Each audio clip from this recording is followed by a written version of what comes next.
चलिए अब आपको सीधी तस्वीरें दिखाते हैं जैसलमेर से, जहां आरएसएस प्रमुख डॉक्टर मोहन भागवत पहुंचे हैं डेरा आंसर मेला ग्राउंड। जैन मुनियों ने भागवत को रिसीव किया है। जैन समुदाय के बाहर जो है जैन समुदाय के चादर महोत्सव में मुख्य अतिथि के तौर पर भागवत पहुंचे हैं।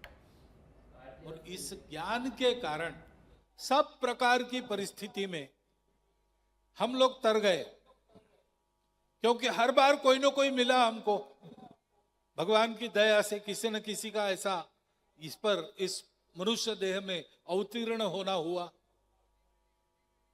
और उन्होंने फिर से हमारी सारी निद्रा को तोड़कर हम में जो दुर्गुण घुस गए उनको दूर करते हुए हमको एकत्व का पाठ पढ़ाया।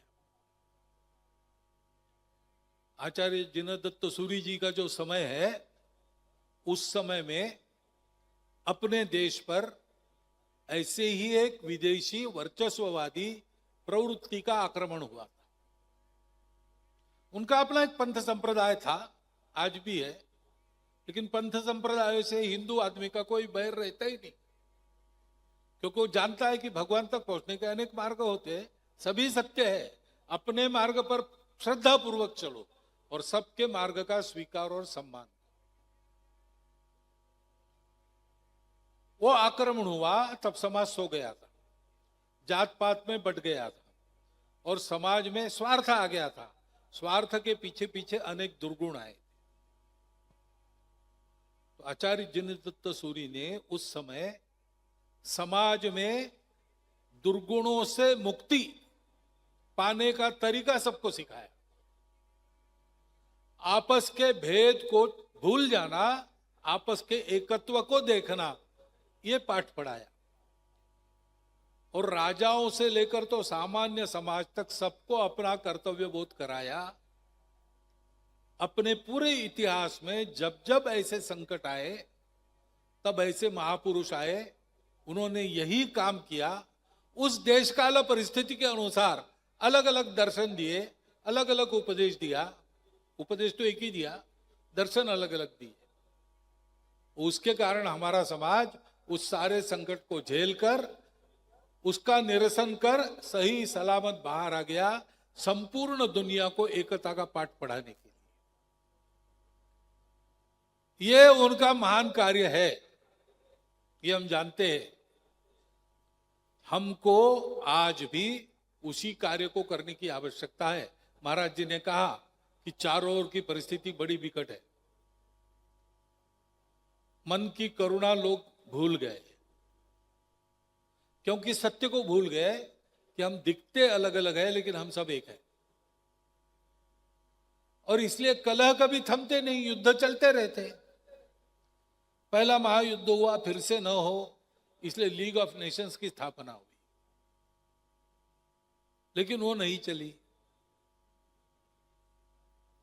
फिर दूसरा महायुद्ध हुआ, फिर से न हो, इसलिए यूनाइटेड नेशंस ऑर्गेनाइजेशन की स्थापना हुई।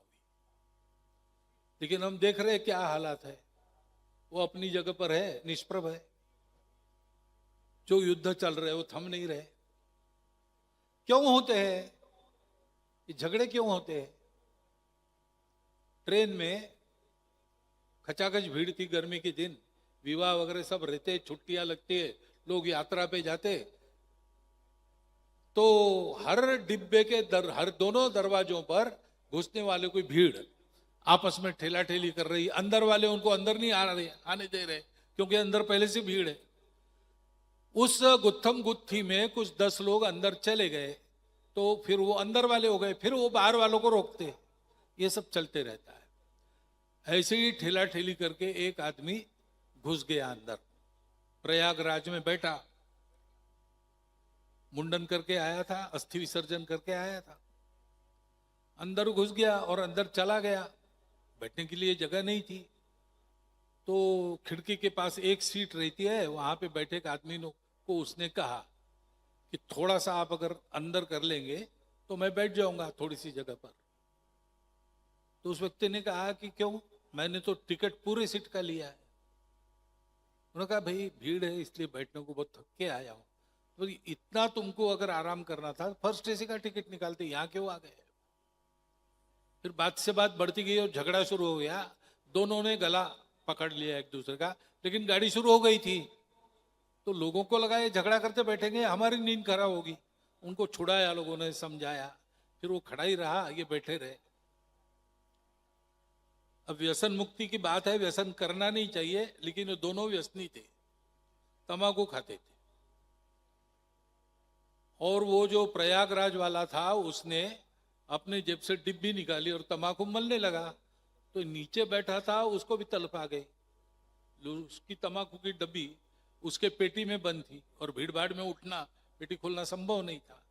तो उसने इनको कहा कि थोड़ा सा, अब तंबाकू खाने वाला दूसरे तंबाकू खाने वालों को ना कभी नहीं कहता, तो दी उसने। फिर बात शुरू हो गई। तो फिर पूछा क्या हुआ कि आपने मुंडन किया है? तो पिताजी का देहांत हुआ। अच्छा, कहाँ रहते हैं? अमुक जगह। अच्छा, मैं भी वहीं जा रहा हूं। कहाँ है आपका घर? तो बताया कि भाई वो स्टेशन के बाद बाईं तरफ जाते पास में ही है एक हनुमान जी का मंदिर है, बाद में वहां से दाहिने मुड़ते होते आम का पेड़ है, ठीक उसके नीचे हमारा घर। बोले अच्छा, हमारा घर भी वही है, वो दुमिंजिला पीले रंग का। हाँ बस वही। तो इसने कहा कि मैं उसी घर में जा रहा हूं, आप कौन हो? तो कहा भाई मैं उस घर का रहने वाला हूं, पुत्र हूं उनका जो मर गए। बोले उनका पुत्र तो मैं हूं। वो बहुत साल पहले कहीं गुम हो गया था मेले में, भटक भटक के बड़ा हो गया, पता लगा के अपने घर जा रहा था और उसके पिताजी की मृत्यु हो गई थी। उनका अस्थि विसर्जन करने वाला उसी का छोटा भाई था। ये जब पता चल गया तो इसने कहा अरे पिताजी चले गए, मैं उनके पास आ नहीं सका। वो उसके गले पड़ के रोने लगा, ये भी रोने लगा। लोग तमाशा देख रहे, अभी गला पकड़ के झगड़ा कर रहे थे, अब गले पड़कर रो रहे। ऐसा क्यों है? ऐसा इसलिए है कि हम पहचानते नहीं हमारे एकत्व को, इसलिए झगड़े होते हैं। क्योंकि एक नहीं है तो अलग है, अलग है तो अलग अलग स्वार्थ है, फिर अपना स्वार्थ साधन करने में हम लग जाते। अगर अपने लोग हैं तो आधी रोटी मिली तो भी बांट कर खाएंगे, सब लोग एक एक टुकड़ा खाएंगे, सबकी भूख ठीक हो जाएगी।